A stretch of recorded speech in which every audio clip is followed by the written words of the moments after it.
The brain of a child is astonishingly plastic.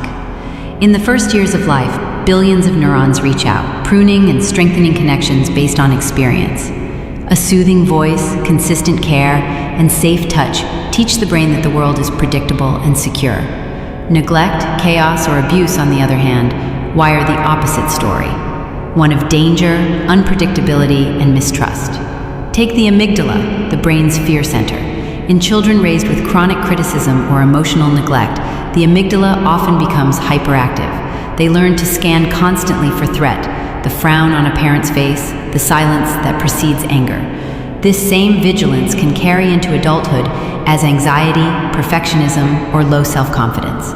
The brain expects failure or rejection, even when none is present. Meanwhile, the prefrontal cortex, responsible for regulating emotions and planning responses, develops in partnership with caregivers. When parents help children calm down, the brain learns how to self-soothe. But if a child is left alone with overwhelming emotions, the prefrontal cortex struggles to grow those stabilizing pathways.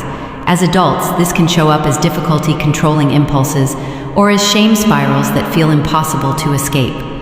Even the default mode network, which generates the inner voice, is shaped early. Supportive environments foster a voice of encouragement. Critical or neglectful ones plant a voice of doubt. That inner critic is not abstract.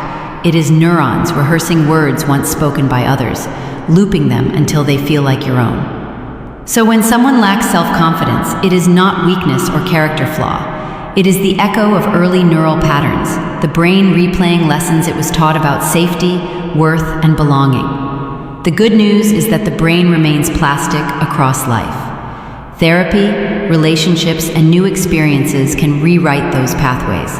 The story written in childhood is powerful, but it is not the final draft.